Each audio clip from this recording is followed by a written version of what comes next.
Hello, Internet. My name is Miles Bassett, and this is Ask Wildman, an open Q&A produced by Wildman Web Solutions, an agency based here in Lawrence, Kansas. Every week, every Wednesday at 11 a.m., my team and I jump on here live streaming to our Facebook page, YouTube channel, and Twitch account to answer your questions. We are a digital marketing agency, so primarily we'll focus on topics like technology and marketing and business. But if you want to throw any other questions out there, feel free to throw those our way and we will do our best to answer them. So if you're watching this live, please get your questions in, throw those questions in the comments below. Or if you're catching this later, you can still get us your questions by emailing us at askwildman@wildmanweb.com. I do have that address scrolling below me in this crawler here, so you can grab it. When you email us questions, we'll either just email you back there, or we'll use that as a subject matter in next week's show. As again, we're doing this every week, every Wednesday at 11 a.m. So make sure to tune in and get your questions answered. So go ahead, if you are watching now, I see some people starting to filter in. Throw your questions in the comments below, and we'll get to them as they come up. To begin with, I did want to reference our site here. Let's pull this up. If you haven't checked it out already, go to wildmanweb.com. We do this show as a resource to answer your questions and just to put good information out there, but it's not the only thing we do in that spirit. So if you go to wildmanweb.com, not only can you learn about our company, our agency, and what we do, but we've got this entire resources section over here. This is all free resources to anyone and everyone who wants them or needs them. If you're a small business just getting online for the first time, or you've been online for a long time and you're just looking to leverage what you have and maximize your efforts, there's stuff for you here. We've got our blog section here. We've just put up a couple of new articles. I know I have several. I'm behind. I've got like 8 articles in draft mode right now, so some of those will be coming out soon. New publication on Make Your Business Mobile First. This is based off of a conversation that we actually had here on this show a week or two ago, just on getting your business online and leveraging that mobile experience specifically. So yeah, check this out here. Lots of really awesome resources. We try to link everything here. So check out our articles here. If you like what we're doing with this show, we do have a live stream archives here. So we'll upload this live show to the archives here and try to upload a transcript with it as well. So if we said something smart 2, 3, 7 weeks ago, you can jump on here and find it, rewatch it later. We also have a podcast. That is this live show in an audio-only version. So if you're more of a listening type person, less of a watching person, check this out. We've got it produced here and published wherever podcasts are found. So just click on your preferred podcast provider here and subscribe to our show. And then finally, we do have the Local Business Online Toolkit, which is exactly what it sounds like. It's a toolkit of softwares, absolutely free for anyone who wants to use them. Just come over here. The form is right here. Fill out a little bit of information about your business. It'll get you all signed up and ready to go and give you a bunch of free tools to manage your business online and to help you to maximize your online presence. Everything from reviews and reputation to social media to SEO to websites. And if you're running any sort of paid ads anywhere, there's an analytic tool in there that can look at Facebook ads and Google ads and let you know how they're performing. So this is all there for anyone and everyone who wants to use it. Please check it out. All right. Without any further ado, we're going to go ahead and get this show on the road. So we are here to answer your questions, and we have a couple of subjects that we had hit over the last week or two that we want to bring up here, a couple of news updates, but primarily we really just want to answer your questions. So if you haven't emailed us your questions already, please throw those questions in the comments below, and we will hit those as they come up. To help me answer these questions, I'm going to go ahead and bring in my partner, Mike Hanna. Mike, there we go. Good morning. How in the heck are you doing, Miles? I'm doing good. And one of these days, I promise I won't bring you in the middle of a sip of coffee. Well, that's hard to do because I'm drinking a lot of coffee over here these days, Miles. So. I even looked at you before I brought you on, and I went to click the button, and you brought the cup up as I was going to click. You're going to have to be quick because this stuff is going down as fast as we can get it made over here. But right. good So to see you today. yeah, this is going to be fun. I love doing this live stream. So Mike here is the marketing end of Wildman Web Solutions. I'm more the technology side of the house here. So together we can kind of cover the spectrum here and hopefully answer some of your questions. So please throw them in and we'll take them as they go. Just those in the comments below. Again, we're live on Facebook, YouTube, and Twitch. So pick your poison there and throw us your questions. But to start off, I did want to throw out an announcement. Just a small announcement. I was writing an article this morning on this, so make sure to check the website later. I'll probably publish that this afternoon. Just on an update from Google that they put out actually a little while ago, but I wanted to make sure that this was real because we've been waiting on this particular update for a while. And that is just an indexing report tool. So time and time again, we're working with clients or prospective clients on websites or search campaigns, organic or paid, and they're just not showing up how they're supposed to. Their site isn't being indexed properly. Their rankings aren't changing. Something's not working right, and it's not their fault. The client's doing everything absolutely right, and we're just not seeing the movement that we should, or maybe they're just not listed at all for whatever reason. And it can be very difficult to get these reports into a technology behemoth like Google. I mean, honestly, they don't care about us little people here. So getting information directly into them has been difficult, and they have heard our cries here and announced an indexing error reporting tool. They tweeted this out a little while ago. And again, I'll be publishing an article on this with other links and resources and everything. So make sure to check the website later for more information. But basically, anyone with a verified Search Engine Console, Google Search Console account can now use this tool to directly report indexing errors to the search team. You don't have to go through the forums. You don't have to have a special connection or anything. You just go in there, fill out this form, and it submits directly to the search team for them to review. And you will need a verified Search Console account. But honestly, if you care about search at all, you should probably have that anyway. I have several articles about that up at the website, so you can learn more about that there if you'd like, or feel free to message us and we'll happily talk with you about that. The Search Console is just sort of like Google Analytics. A lot of you out there are using Google Analytics to see how people are using your website and track basic traffic patterns. Google Search Console is just the search side of that. It's a tool for analyzing how people are finding you, specifically within the Google search landscape. So if you haven't already, it's really easy, free to sign up. Just get a Google Search Console account, get yourself verified there, and then you and or your developer, whoever you're working with, will have direct access to this index reporting tool and be able to have this direct line of connection to the Google search team themselves. So boring little techie thing off the top, but I thought it was exciting. So I was writing an article on it and I wanted to hit that right off the top. I will be publishing that article later this afternoon, and maybe I'll put a link out on social media for anyone who's interested. Hopefully that wasn't too dry of a start. Mike, what do you think? No, I mean, that kind of woke me up a little bit, at least got me to pay attention, try to figure out what in the hell is he talking about. Well, it's exciting for me because I'm primarily the one doing a lot of our search work. I'm working within the algorithms and trying to stay up to date on everything. But SEO, especially on the organic side, is really sort of guess and check, where you have this giant monster that is Google, and then the other search engines as well. They're still viable, but you don't get to ask them what to do. What you need to do is to try something. You throw something at that monster and see what bounces back.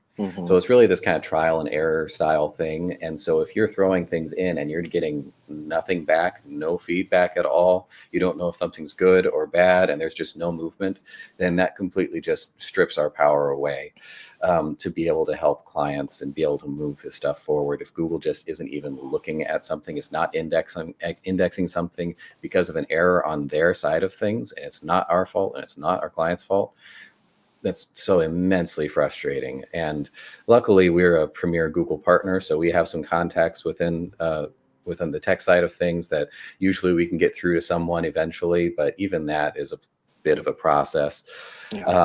usually, and a lot of SEOs out there, if you ask them if they run into something like this, they're just going to the forums that they know that Google tech experts frequent and post something there in hopes that one of those people that have some power actually see it and have the ability to report it on their behalf. Which is just a crazy way of doing something when you have an environment that's so important, like the biggest search console or the biggest search engine in the world, and no way to report issues or really get through to the other side of things.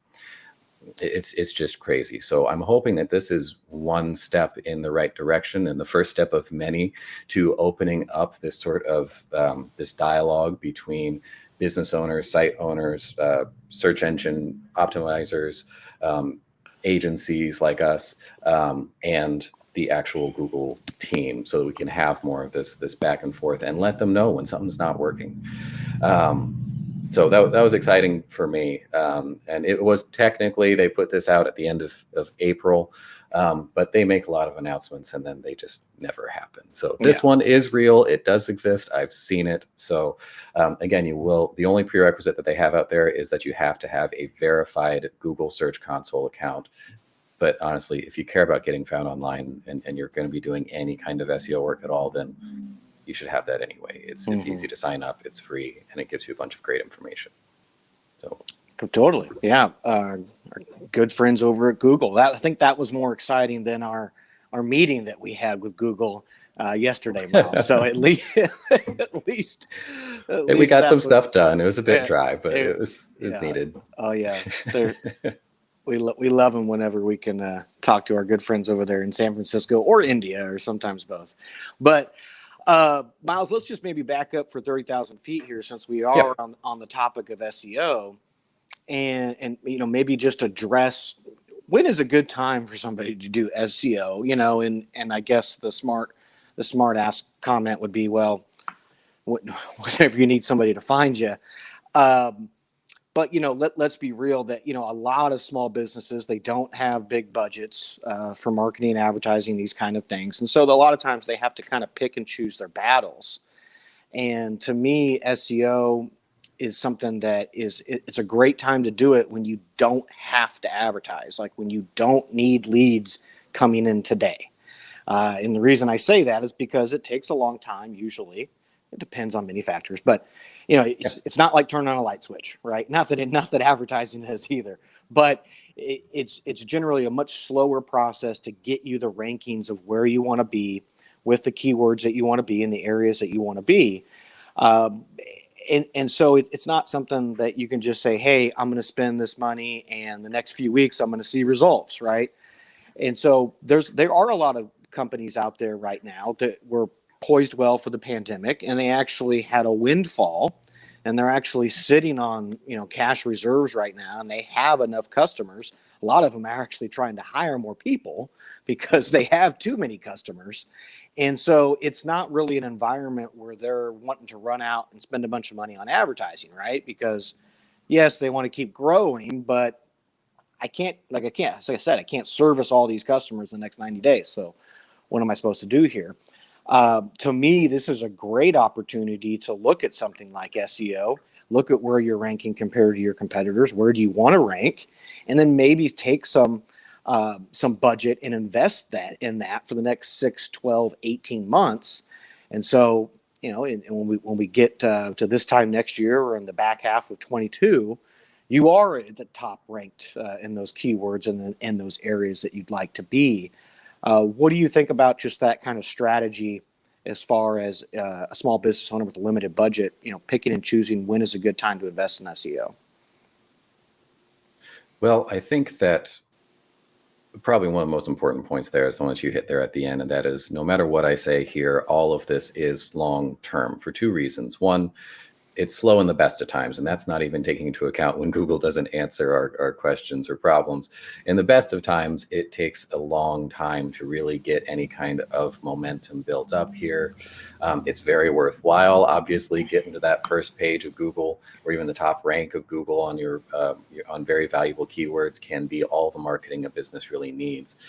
So it's it's definitely worthwhile, but you have to look at it with this long-term lens, and don't think that this is going to get you sales tomorrow.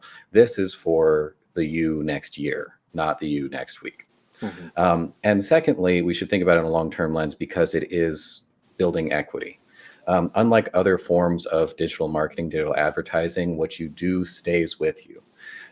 For like if you're doing paid search stuff, you're doing Google ads or other kinds of search engine marketing, as soon as you put the money in, it starts pushing ads out there and people are seeing your ads. As soon as you stop putting money in, those ads are nowhere to be found. You aren't getting the benefit of those things ever again. In organic search optimization, anything that you build, anything that you do out there, it's lots of content production and getting your listings in the proper place and getting backlinks. All of those things remain valuable after you stop putting money into it. You can stop investing in SEO and retain a lot of that value. I mean, eventually your competitors are going to pass you if you stop doing anything, but it's not like what you did was just worthless there. You're actually building equity in your online presence. So those are the two reasons we should really look at this in with that long term in mind. But I think it's important to take this term SEO and break it down into a couple of things, because it suffered this kind of semantic overload where it can mean entirely too many things. It's this amorphous term that covers a lot in the digital marketing world. It could be argued that half of what we do over here is SEO, even though actual search, organic search campaigns are a minority of the products and services that we actually offer. Things like just having a decent website is optimizing your chance at getting ranked on Google. If you have a craptastic website from 10 years ago, you're not going to rank as well as a brand new modern website that's following all the new conventions. It could be content creation. If you're writing articles on your website, if you're creating content on that website that's useful and is generating traffic, that is improving your search ranking. If you're doing something a little bit more on the technical side, you're upgrading your hosting, you have really high quality hosting on your website, so your website's faster and more responsive, and isn't erroring out as much. You got more uptime. Search engines are going to see that, and they're going to prefer you to the guy who doesn't have that. A lot of things that we do here are search engine optimization. Overall, if you create a strong, healthy online presence, then you are increasing your search rankings. You're increasing your ability to show up across any and all search engines. Because ultimately, search engines are built, the algorithms are built to give the people what they want. They want their users, when they search something, to get valuable things and to get something that is relevant. If you are high quality, relevant services that this person is looking for, Google and the other search engines are going to do anything and everything they can to get you in front of that user. They want to show you to this user. You just have to set yourself up for that kind of success. That being said, when I want to address your original question of when should a small business look at doing this. So I'm going to break this down into a couple of things. I know I've hit this on some of these things on this show before, but maybe not in this particular lens. The first answer is all businesses at all times should be thinking about search engine optimization in that they should have that basic foundation, that basic groundwork of an online presence so that people can find you. Even if you don't need new clients today, it's still incredibly valuable for for people to see you as an authority, for people to be able to find you. Maybe they don't need you to buy something off of you, but they have some questions, or maybe they're an existing customer and they're trying to get your contact information or trying to find your address or whatever it is. So that includes having a decent website. It doesn't have to be the Taj Mahal or anything, but just something decent, upgraded in the last couple of years, relatively modern and everything. It works. It's mobile friendly. It doesn't look like hell. Again, it doesn't have to be a masterpiece, but like decent. You have your listings out there. So you have your Google My Business listing claimed and verified. You have yourself listed on the basic directories and review sites. And you've got yourself out there on any more industry specific review sites and business directories, so that people, when search for you, they can at least get your basic information. If I search for your business by name, I should be able to immediately see the link to your website and a bunch of contact information for you: phone number, email, contact form, address, whatever your business needs for that kind of conversion. Mm-hmm. So everyone should absolutely be aiming for that all the time. If you don't have that, that's now your top priority today. Unless your building is on fire, then you need to be getting those things addressed as soon as possible. Past that, when you're getting into, there are some arguments for search engine marketing, some paid stuff. If you're trying to get more business in, you're trying to get more eyeballs on your site. A paid campaign can complement an organic campaign if you're doing something like that. And once you talk to us or other people kind of in our space, we can recommend based on your industry and what you're trying to do, what your goals are, whether you should be looking at Google for advertising, or maybe Facebook and Instagram for advertising. Maybe we should be advertising on LinkedIn, or maybe we should be throwing Mike out on a street corner with a sandwich board. Different businesses and different industries need different things, and depending on your goals, we'll recommend different things. But SEM, or search engine marketing, Google Ads, definitely has its time and place in there for paid marketing. Yeah. And then there's organic SEO. That is doing non-paid things like creating content, building up a blog, maintaining social media presence, really focusing on a particular keyword set and making sure that those keywords are properly focused in the content of your website, in the markup of your website, in the metadata of your website. That's going to be the organic side of things. So that is a very much a bottom of the funnel kind of thing. It's going to take a long time. If you're doing it yourself, it's going to take you a lot of time. If you're paying an agency or an expert to do it, it's going to take them a lot of time and therefore some money out of your pocket.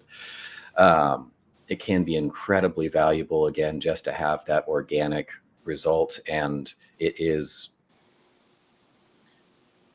permanent. It's not like the SEM. It's not like a Google ad there. If you get to first page of, Burgers in Lawrence, then you are going to hold that title for a long time, and that's going to pay dividends in the long run. So if you are in a place where you have a little bit of extra ad budget, you don't have to get sales in the day in tomorrow. You don't have to get leads in the door today, and you can think in that long-term respect, then maybe now is the time to start thinking about a 6, 9, 12 month organic SEO campaign. Some people can pull that off themselves, and more power to them. I at least recommend talking to an expert at the top. So sometimes they can do sort of a one-time audit and do some keyword research and give you some information that maybe you wouldn't otherwise have access to, and put you on the right path for that. Or you should be working with a professional to do those long-term campaigns. They're going to be able to do a lot more with their time than people who don't specialize in this kind of work. So even if you end up paying someone, if you take into account the value of your time, I think it's a better investment just to pay an expert to do these kinds of things. But regardless of how you're executing on it, the circumstance in which you want to look for that kind of marketing is the same. When you're ready to think long term, you want to set yourself up for next year, 2 years down the road, and you're not looking to get people in the door tomorrow. You can afford to not get people in the door tomorrow, because this is a long-term strategy. Awesome. Well, hopefully that answered your question there. I think you nailed it. Yeah. Right. And then, of course, also remember about voice search. Once you get your regular absolutely. search rankings fine-tuned. Good stuff there, Miles. All right. So I had a little bit of news here that was actually, I was going to segue into a topic, unless we have a question that you have over there that you would like me to get into instead next. Well, we have some people commenting. No specific questions coming in that we need to hit here. So let's entertain the people. Okay. So we have a news story here. There's a little bit of bad news for marketers, and so I want to make sure that people know that I'm completely transparent. We tell good news and bad news. We just share the news. Well, we lost Miles, though. Miles went away. Nope, I'm still here. I just turned it on to you. Okay. Go for it. Okay. Sorry, you gotta warn me when you do that. Jesus. Now it's like I'm in the spotlight here. So the news is about marketing budgets, but I also just wanted to, take a minute to maybe say a few things about how we should go about figuring out a marketing budget, because I think it's something that a lot of small business owners struggle with. And Miles, I don't know if it's the what you did there or your microphone, but we're getting really, really bad road noise now. So whatever you did, undo it. Oh, now we have no noise. Okay. Hopefully we're still on the air. Yep. Sorry, I was making some office adjustments over here. Okay, that wasn't the road. That was the office. I was like, Was it me. literally sounds like there's a truck going down a wet road right now. Okay. Sorry about that. Let me just start from the top. Keep everything the way it is. Stop pushing buttons over there. The news is about marketing budgets and how they've fallen recently compared to overall revenues of the companies. And I'll get into that story here in just a little bit. But like I said, this is a good time just to kind of review some basics about how we should set our marketing budgets, how we should evaluate, if we're spending too much or spending too little, because it's something that a lot of small business owners, I really don't think have a fine tune on. A lot of times they say, oh, I got $500 laying around. Let's spend that. Right. And that ends up being our marketing budget. So, the first thing that we have to think about, of course, is what is a customer worth to us, right? And you can think about this in terms of gross numbers, if that's easy for you at the start, but eventually you also want to figure out, in terms of actual net, of course. So what is a customer worth to us? Meaning which actually means two things. On average, when a cash register rings, and I know a cash register is an outdated thing, but just follow me with the analogy here. When a cash register rings, what's your average order? Okay, what's your average ticket? What's your average order, right? What's your average sale? And then the other thing we want to figure out is what is the lifetime value of the average customer? Meaning, if Miles is my customer, on average, how many times does he come into my store in the course of 6 months, a year, whatever we're measuring it on, and how much does he spend each time he comes in? Okay, once I figure that out, I can have a roughly good idea of what is a customer worth to me. Then I can figure out what is a good cost of acquisition cost. So what is a good amount of money for me to spend in order to get that customer? And then the other critical part of this is what is my churn rate? How many customers do I really need to turn into one of those average customers that I can add to my lifetime value? Because that lets me know how many customers do I need to hit my quota, so to speak, and is my quota really realistic with my production that I'm putting out?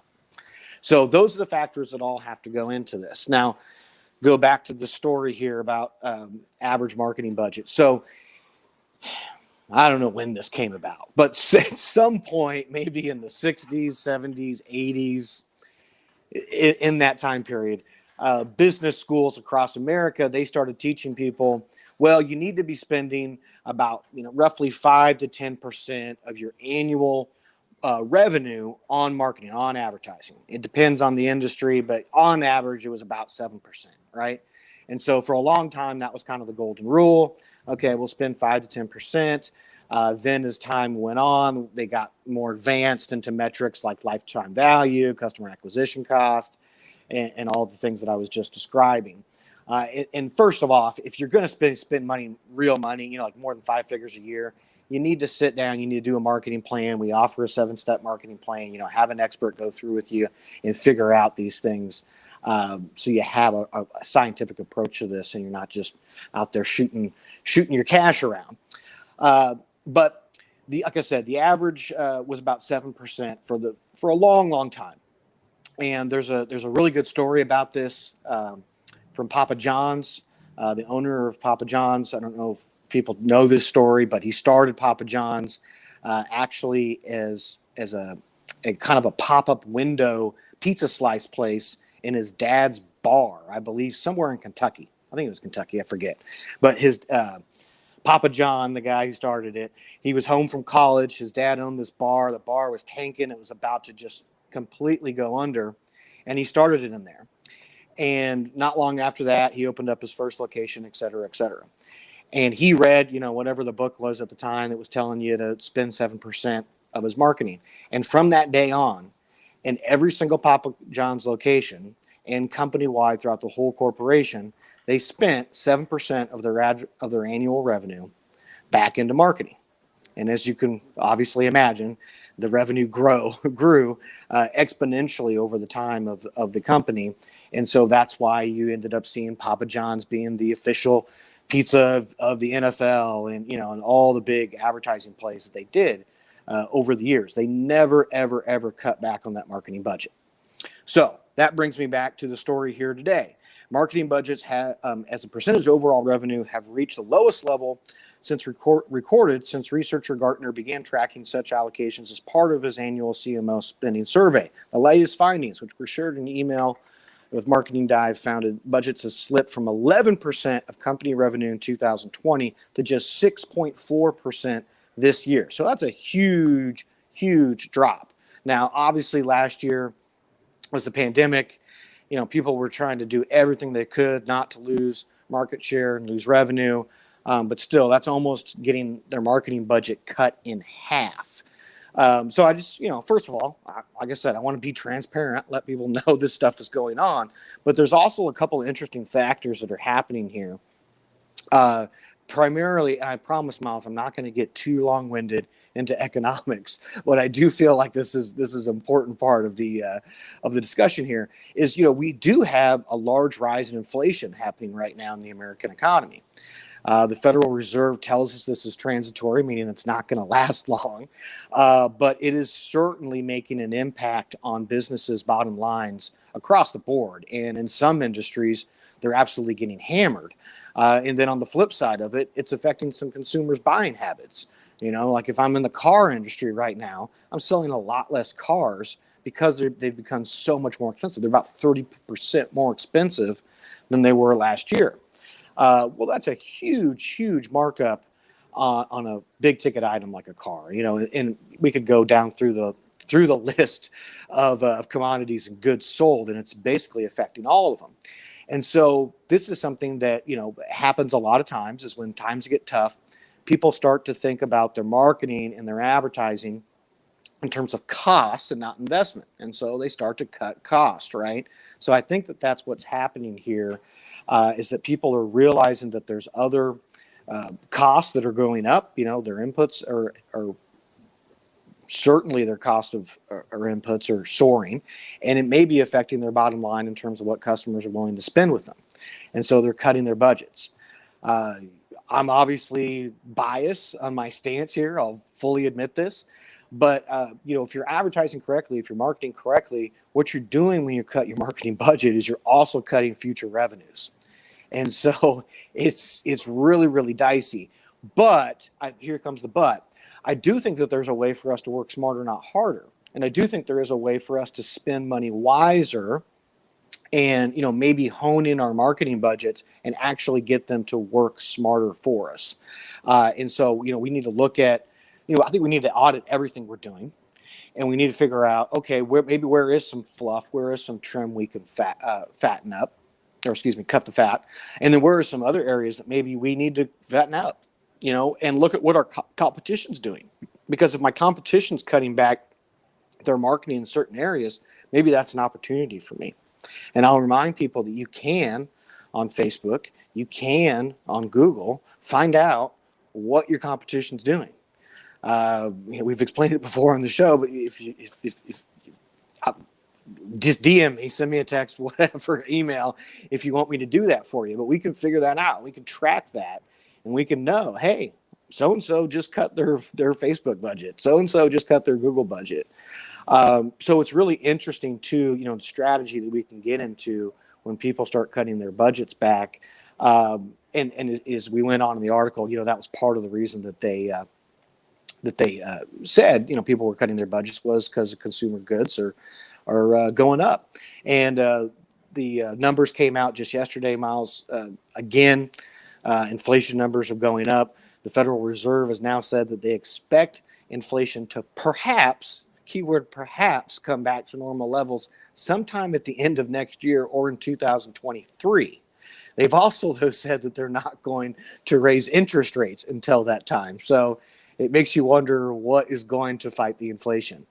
I don't know. I'm not an economist, but it doesn't make a lot of sense to me, Miles. It seems to me that we're going to be getting more inflation here in the back half of the year, not less.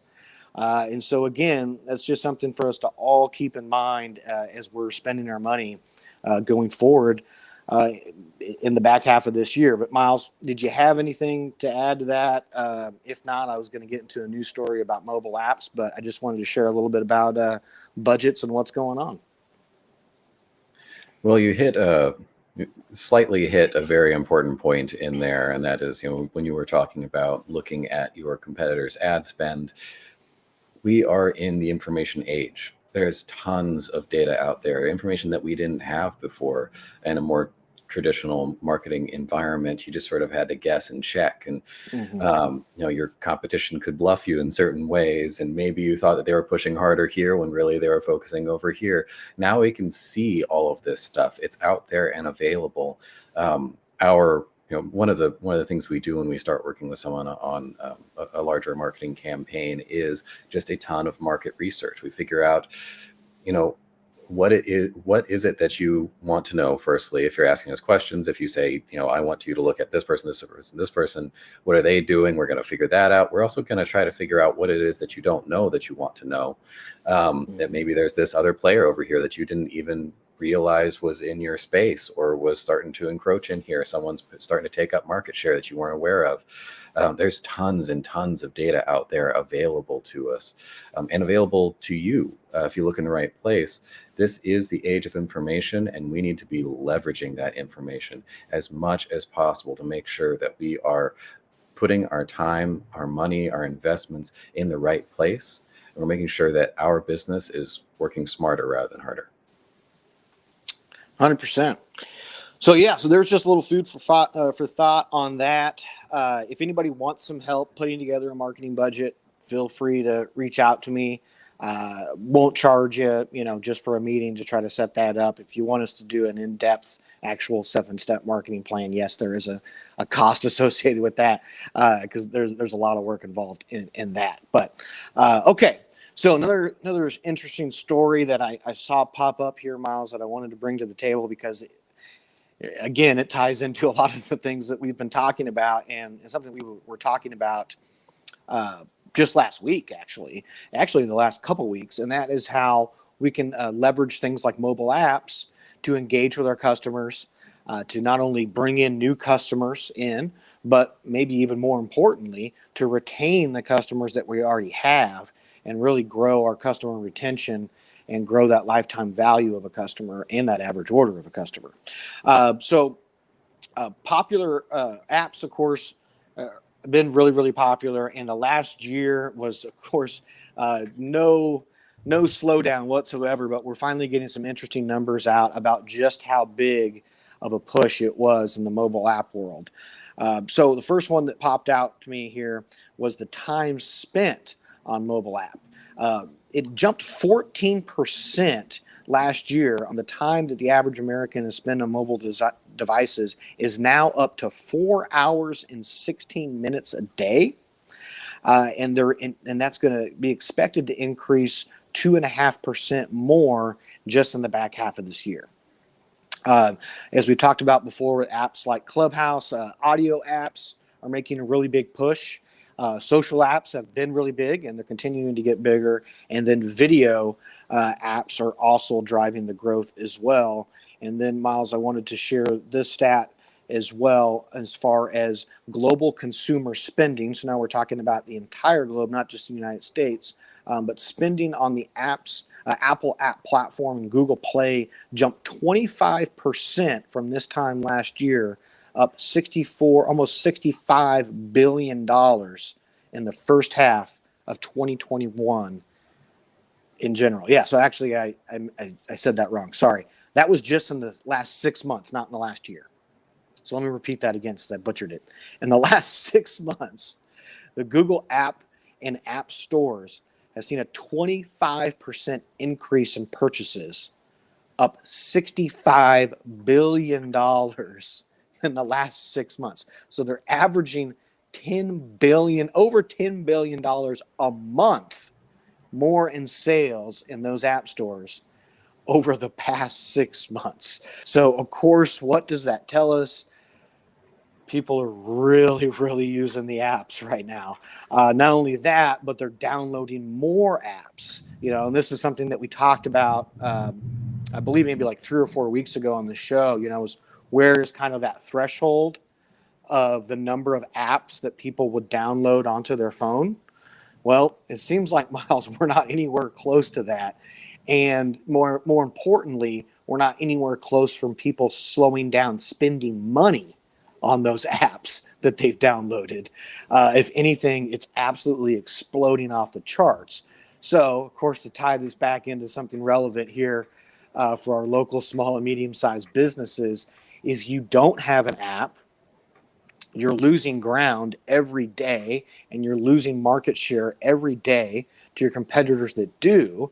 And if you don't have an app, well, make sure that you're leveraging it to its fullest potential, because that is quickly becoming an absolute behemoth in the retail sales world. And so, again, it's about offering more options. It's an and, not an or. We're not. This is not going to replace your retail store if you're a downtown Lawrence retailer. It's not going to replace your e-commerce platform if you already have an e-commerce store that you're doing well with. It's an add-on to make sure that you stay relevant, you stay competitive in this ever-changing landscape where consumers are now expecting you to have an app, and to have an app that works well and can get them what they need, because they're ready to spend money with it. So, Miles, I know this is your wheelhouse, and you probably want to react to this, so I'll turn it over to you. Yeah. It has been very interesting seeing the mobile app space explode over the last year or so. I think it's a matter of all the changes that have been going on through the pandemic. E-commerce has been growing. Overall web presence has been growing. More and more businesses are looking at online ordering. Are we getting a phone call? Is that what's happening? We're just getting a close-up of Mike's face. This is great.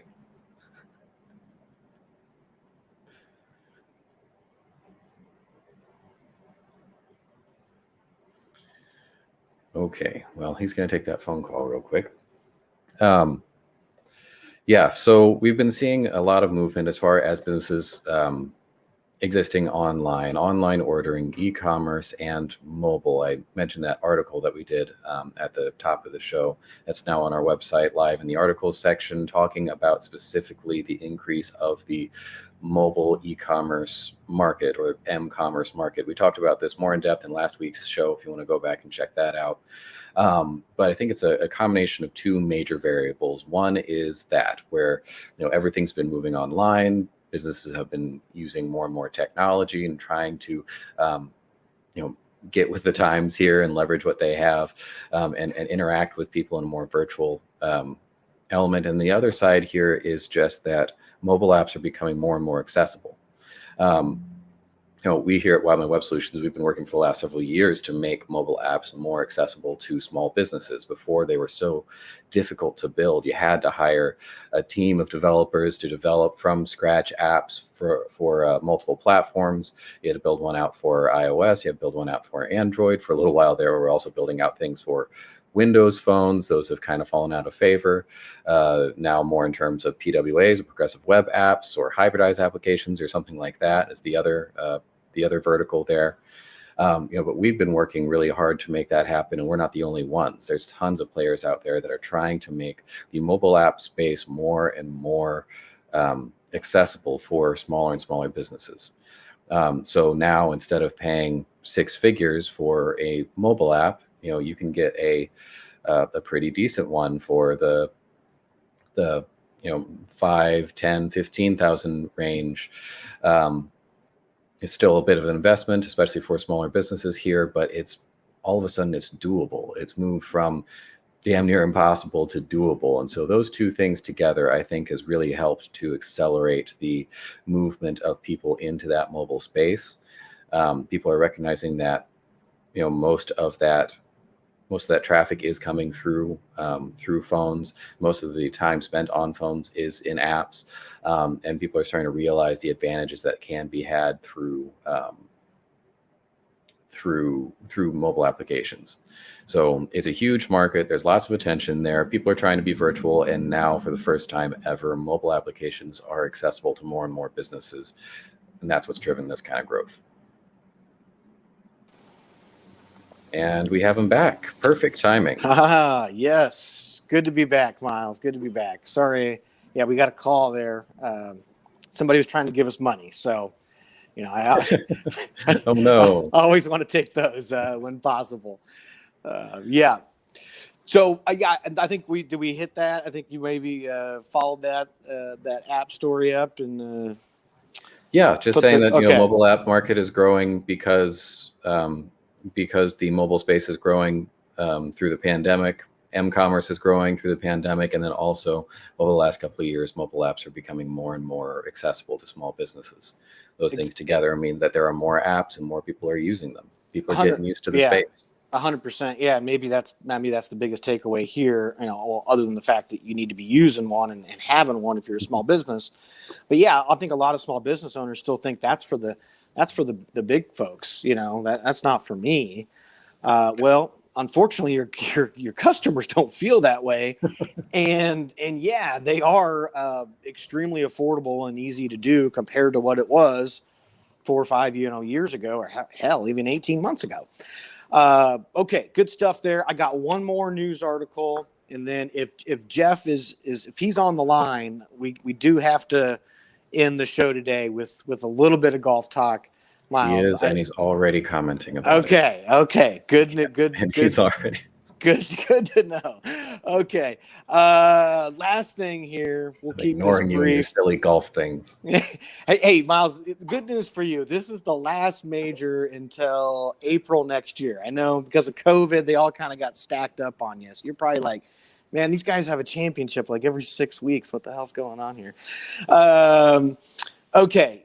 Last story, and this is going to be a quick one. Instagram, because it's just kind of we kind of already knew this, I guess, but it's just interesting that they've come out and admitted this.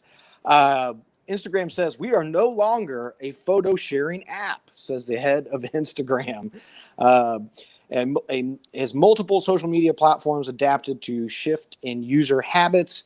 Adam Mosseri, I think is his name, head of Instagram, recently announced the app is pivoting away from primarily being a photo sharing app. So what does that mean? It is going to enhance its features in 4 areas: creators, video, shopping, and messaging. Not a huge surprise. This is the way things have been going with TikTok, apps like Clubhouse, really being creator first. And then, of course, on the payment side, the shopping side, Facebook Pay, has been out for a while now, and it's going to be getting more and more and more integrated to where you're not going to have to leave a social platform, in order to purchase something from a business. And so Instagram, getting aggressive in this space, as they should. But creators, that means that they're really going to be pushing people that are on the platform creating original content. And so that's going to be a great opportunity for businesses in terms of leveraging endorsement deals. And so, we've got to be thinking about that in terms of, who's going to be a creator that aligns with my audience that maybe I could leverage as some sort of an influencer / endorsement marketing campaign. We always want to remember that, especially on social media, and going back to that, conversation we had with SEO, especially if we don't have to have leads in today and we're not like bleeding money. God, I have to have every single dollar get me a lead that I'm spending here. We need to really focus on how can we engage with our audience in a meaningful way that never asks them to buy anything. Right. And we talk about this all the time in terms of content marketing, but we gave you guys some great examples of this last week with the gamification of, DraftKings and Sonic, trying to figure out a way to, bet on, would your order get there in 2 minutes, those kind of things. Right. And so same thing when you're leveraging a creator. It's a way for you to engage your audience without having to ask them to buy anything. Video has been hot for a long time. That shouldn't surprise anybody. You need to be creating video. It doesn't have to be professionally done, but you need to be doing something along the lines of video, because it's really going to help you in the algorithms just get seen and get noticed. And it's a great medium and a way for you to get people to watch your stuff. People are more likely to watch a minute-long video than to read a 500-word blog, unfortunately, these days, even though 500 words isn't much. Shopping, we just hit that a minute ago. But, if you are in the e-commerce space, which pretty much everybody is these days, you need to be leveraging Facebook Pay, Instagram Pay, all the different ways that you can get people to shop directly with your business. And then messaging is huge on a number of different levels right now. It's not just sliding into people's DMs anymore. There's a lot of real business that happens in messaging. So I'm interested to see how they're going to build that out on the platform. And then Anna had some great tips from Instagram that just came out this morning in our newsletter. So there's just a little plug right there. If you haven't signed up for the newsletter, you're missing out on a lot of great stuff every single week. We just provide value in there. Don't ask you to buy anything. So sign up for that. Maybe Miles can hook us up with a handle or something to show us how to do that. I can probably do that. Okay. That's all I have here from the news desk. We've got 3.5 minutes left. So let's talk some golf here. We got the Open coming up here, the 149th edition of the Open. Of course, this one is across the pond in England at the St. Royal George course, legendary course. I believe it's the second oldest one that they play the Open at. And, of course, next to St. Andrews, of course, being the oldest one, the home of golf. It's been a while since we've had one at St. George. I believe it's been 10 or so years. We didn't have an Open last year because of COVID. So 2019 was the last time that we had one over there. Of course, the great Irish win over there. We won't remind our English friends of that one.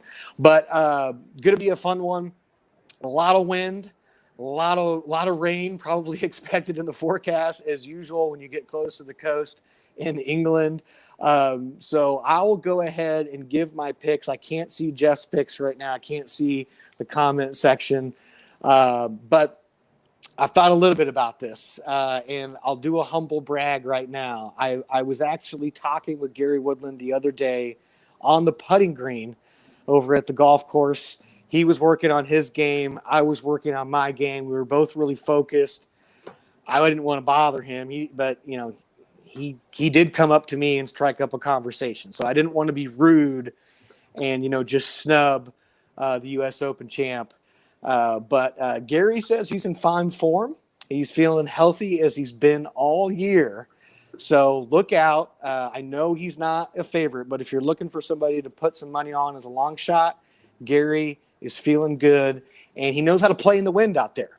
He definitely knows how to play in the wind. He's not the best putter in the world, but he was working diligently on his putting, as I saw just last week. But yeah, you got to have a good putter to play well at the Open. And so I like Spieth, a lot. You can't really count out Koepka, though I did not like his attitude in terms of what he was saying about the course yesterday. So maybe not Koepka. So this is who I'm going with. I'm going to go with Louis Oosthuizen. I'm picking old Louis to win it. He's the best putter in the world right now. He's been knocking on the door of majors. I like Xander. I like some other guys, but I'm picking Louis to win the Open. Okay. Looks like Jeff's going with Spieth. Jordan Spieth. Like I said, I like Spieth a lot. I wouldn't mind putting $50 on him, seeing what happens. And now, who is Mike going to pick to win the gold medal? Well, I got to pick my boy Justin Thomas to win the gold medal. That's right.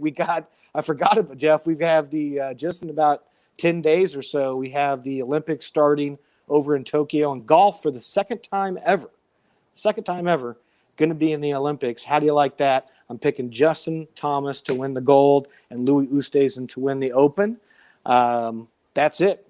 That's all I got. Appreciate everybody tuning in today. And good pick, awesome. Jeff. All the luck to Justin, to Jordan over there. Cool. Well, thanks for everyone for tuning in. Again, if you want some more tips, tricks, resources, sign up for the newsletter. I did put that link in the comments below, so just click there and sign up. Or just go to our website. There will be a little pop-up there that politely asks you to sign up without being too intrusive. Plus, there's tons of other resources there for anyone who wants to learn more about this stuff. And as always, feel free to reach out directly to us. Mike and I and anyone else on our team are more than happy to speak with anyone and answer any questions that we can. So thanks for tuning in today. We will see you all next Wednesday at 11.